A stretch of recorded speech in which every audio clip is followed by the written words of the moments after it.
Hi guys, so I was asked to record this video about one of the Achieve homework problems, and so a lot of you guys are going to get this one with different numbers, but it's basically the same idea, so I wanted to go through it. So the question is, a solution contains aluminum 3 and cobalt 2 plus. The addition of 0.3370 liters of 1.842 molar sodium hydroxide results in the complete precipitation of the ions as aluminum hydroxide and cobalt hydroxide. The total mass of the precipitate is 22.49 grams. Find the masses of aluminum and cobalt in solution. And so, the first thing I do, this is already I can tell, oh, this is a very complex problem because we have two unknowns, right? We're trying to find masses, so grams, of aluminum 3 and cobalt 2. And so I want to look through and kind of deduce what other problems or information is given to me. And so I kind of picture this titration setup with a burette over here on the left. And, I've got the solution down here, and in that solution, we've got some aluminum and cobalt ions. And remember, things always have to exist kind of together as cations and anions. And so in this solution, we have some anions too, but the problem doesn't tell us what those anions are. Okay. Another part of the problem is it tells us that we're going to need some sodium hydroxide, okay?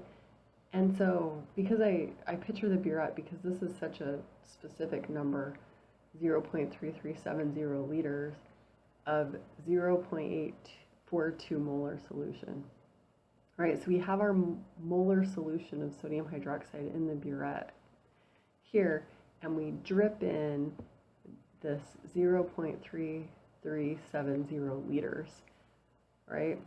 And when sodium hydroxide's in solution, like in this burette, it's a liquid, right? And so I picture that liquid not as sodium hydroxide, but as sodium ions and hydroxide ions. Okay, and so as I drip this sodium hydroxide in here, right, we're adding hydroxide ions, we're adding sodium ions into the solution.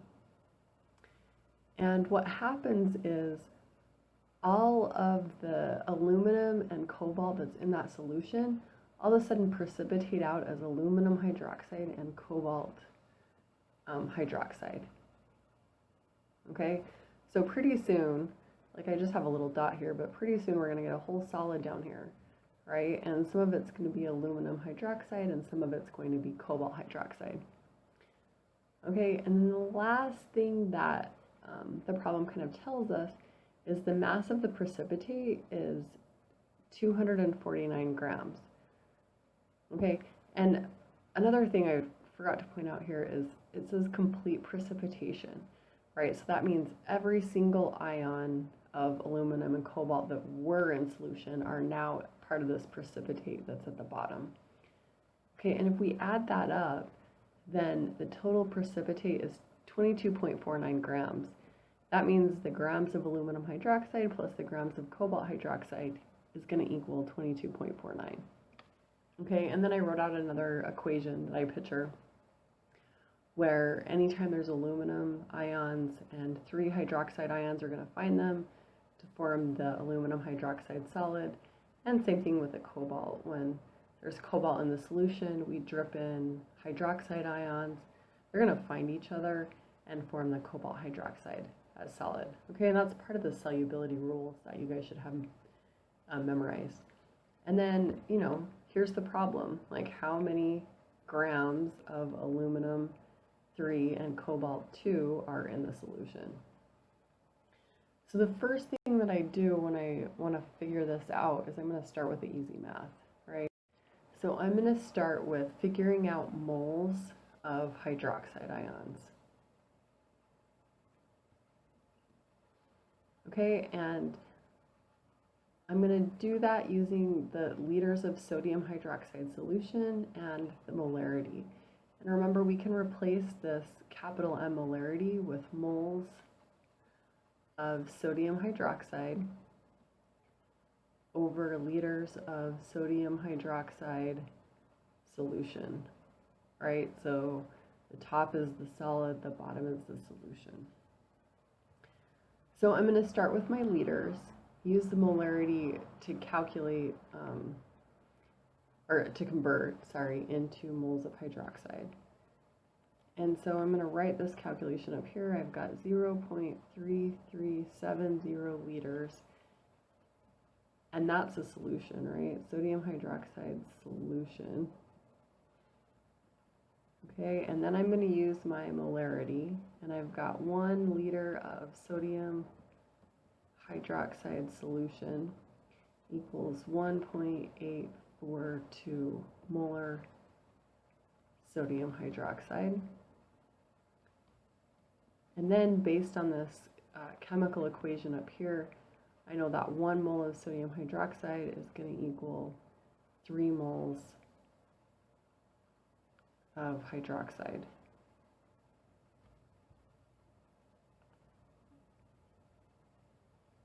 Oh, that's not right. I'm sorry, that equation's not balanced. I copied and pasted it wrong. Sorry, 1 mole of sodium hydroxide is equal to 1 mole of sodium and 1 mole of hydroxide.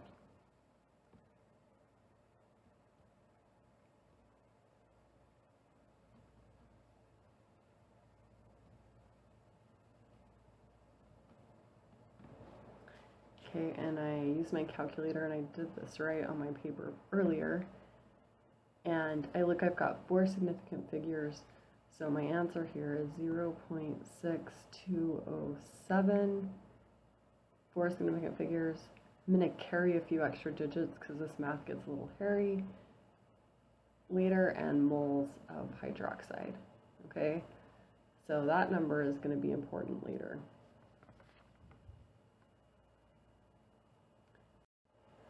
So then the next part of the problem is the complete precipitation of the ions, right?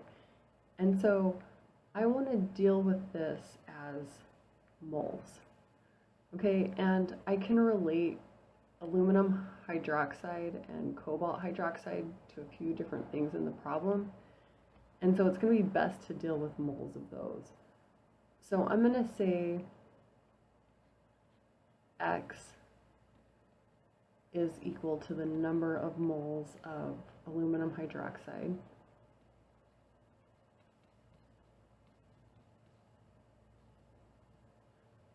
okay, and I'm going to say Y equals the number of moles of cobalt hydroxide.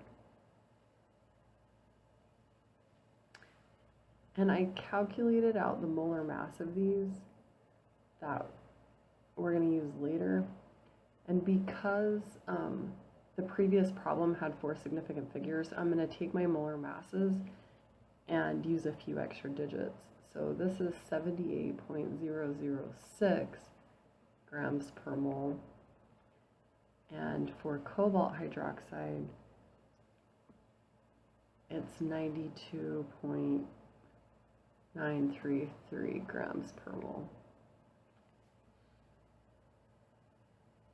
Okay, and the reason I'm picking moles of cobalt hydroxide and aluminum hydroxide is because we can take and relate these things to 2 separate things, right? I can take and relate these to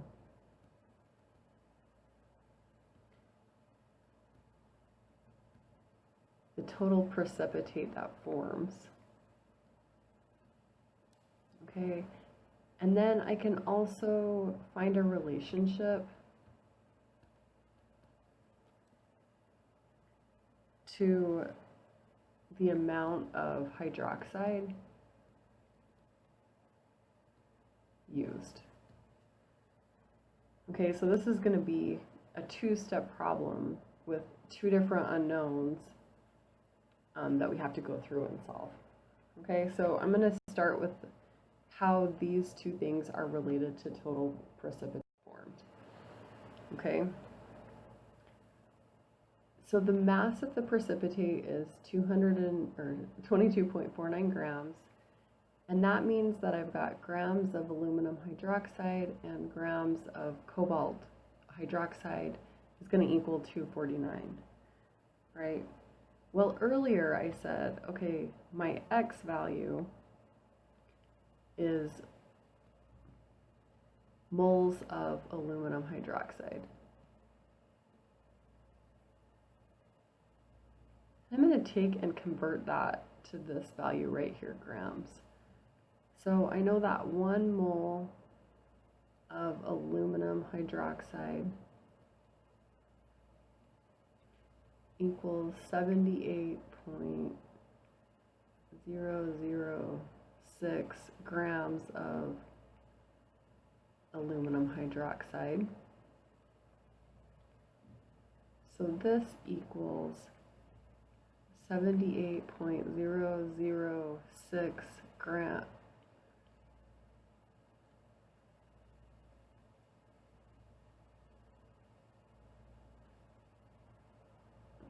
X, right? Because I have this X right here. Grams of aluminum hydroxide. Okay, and then I'm going to do the same thing with cobalt hydroxide. So Y moles of cobalt hydroxide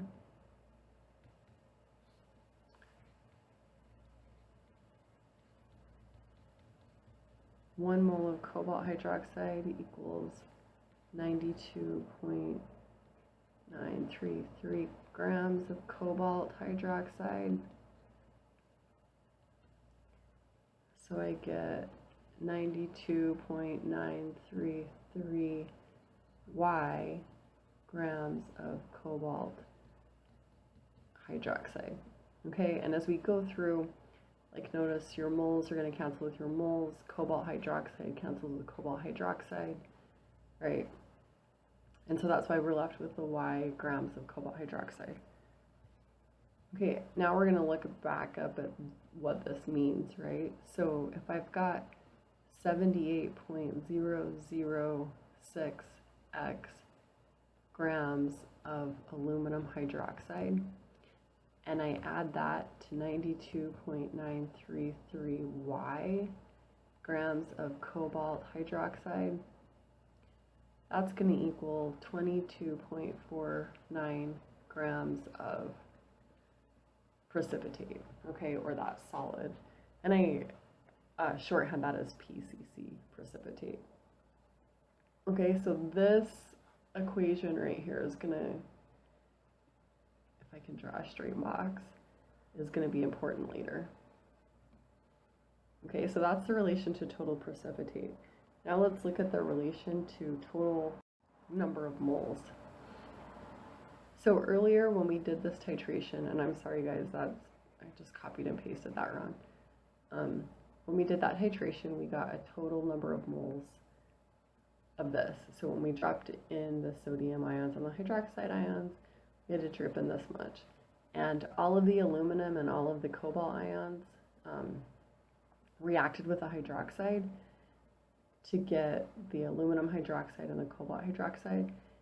And so both of these right here, those 5 moles of hydroxide, equal how many moles we dripped in. Okay, so the easiest way to do this, right, because it's 5, but we kind of have to keep it separate. And so earlier, remember, we assigned X to aluminum hydroxide and Y to cobalt hydroxide, so we're going to start with that again. So X moles of aluminum hydroxide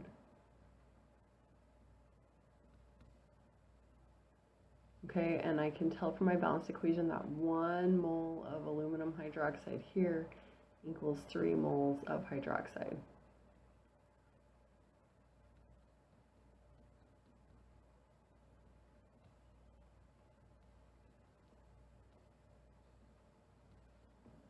And so what that gives me is 3 times X moles of hydroxide. Okay, and like again, moles of aluminum hydroxide cancel with moles of aluminum hydroxide. So I have X times 3 moles of hydroxide left over. And so that's why all of those numbers and variables have to go through. And so now we're going to do that with the cobalt. So if I have X moles of cobalt hydroxide, 1 mole of cobalt hydroxide is going to equal 3 moles, whoops, that's a 2, so that's going to equal 2 moles of hydroxide ions, right? And I get that from this balanced equation here. 1 mole of the cobalt hydroxide there is equal to 2 moles of the hydroxide here, okay? Moles of cobalt hydroxide is going to cancel with moles of cobalt hydroxide, and I'm left with 2Y moles of hydroxide. And this is a Y.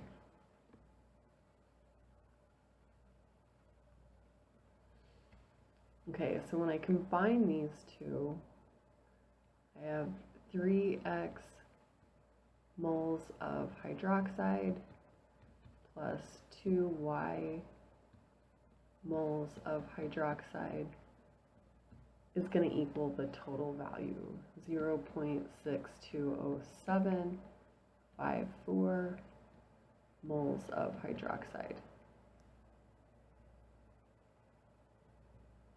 Okay, so we've used X with aluminum and Y with the cobalt. Okay, so now we have 2 equations. Okay, and we looked at 2 different situations. We looked at how the number of moles of aluminum hydroxide, so we took X as the moles of aluminum hydroxide,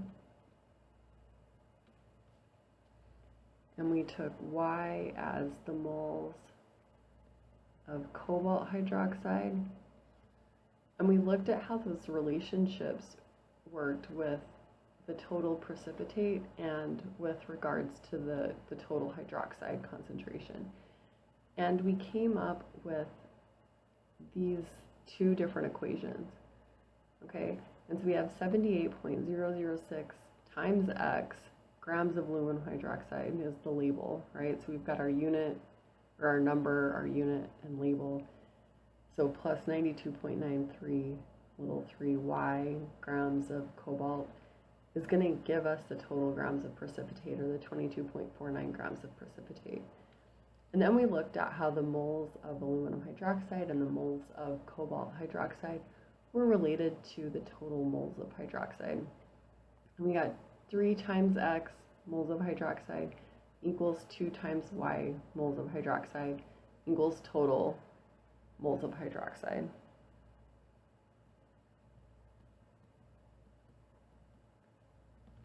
Okay, and so now we have this situation where we've got 2 unknowns and 2 equations, and this basically just becomes a math problem. And so when it becomes just a pretty big math problem, what I'm going to do is go through and take out the labels. So I've got 78.006X. I'm going to take these labels out because they're not that important anymore. Just knowing what the X and Y are important, that's what I'm trying to find. So I know these relationships hold true, and I don't necessarily need to know what these labels are anymore. So that simplifies to these 2 equations, right? This one from the hydroxide and this one from the precipitate. And I've kind of split it into 2 different parts here so you can see what's going on. So it just becomes this math problem. And so what I'm going to do is solve for X over here on the hydroxide side. So I'm going to take and subtract the 2Y over. So I have 3x equals 0.620754 minus 2y. Then I'm going to divide by 3. So x becomes 0.620754 minus 2y, all divided by 3. Okay, and remember I put these numbers, the 5, 4 is lowercase, so that I kind of keep track of my significant figures. Okay, so once I find x, for this equation, what I do is I substitute this whole thing right here in for x in that equation. So I'm going to write this out down here, and I get 78.006 x. And instead of x, I'm going to put this whole thing.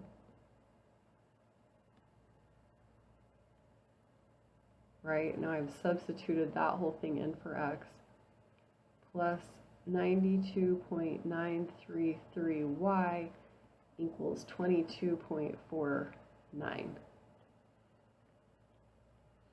And so now I've got one equation right here where the only unknown I have is y.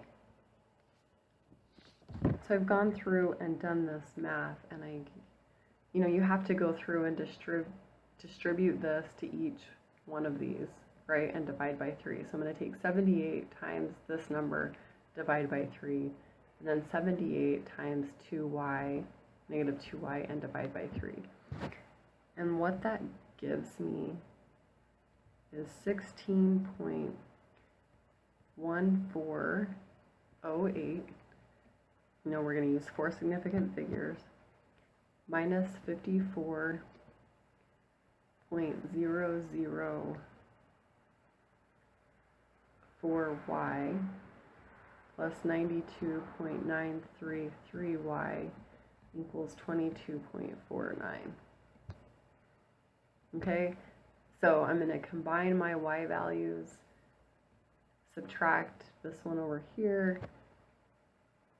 and I get positive 40.929y equals 6.3492. I'm going to divide by 40, and y becomes 0.155127. Okay, and if you remember from the beginning, y is actually our moles of cobalt hydroxide. Okay, so right now we've just found our moles of cobalt hydroxide. Now that we've found this, right, we can go back to this equation up here. Okay, we can go back to that equation up here. Oh, sorry, my line just disappeared. Go back to that equation up here, and if you remember, the question asks you for grams of the aluminum in the solution and grams of cobalt in the solution, right?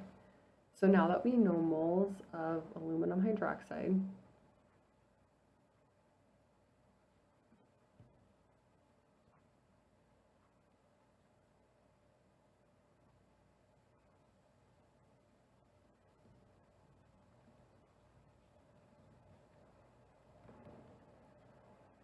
you can take and convert that using that equation that I had earlier to grams of aluminum, okay? And then we've got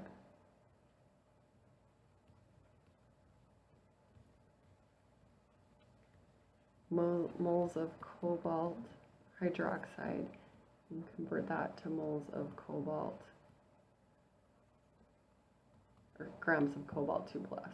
Okay, so you can go from moles of cobalt hydroxide to grams of cobalt 2+. Okay, and so that's basically how I do the problem. It's actually like a lot of steps and kind of thinking through the problems and what's going on in the solution. Okay, and for this one, the mass of the aluminum 3 ions is 2.79, and the mass of the cobalt 2 plus is 9.14. Okay, so that will give you kind of an example of how to do this. You can go through the math and try the problem on your own. So good luck, and I hope this helps.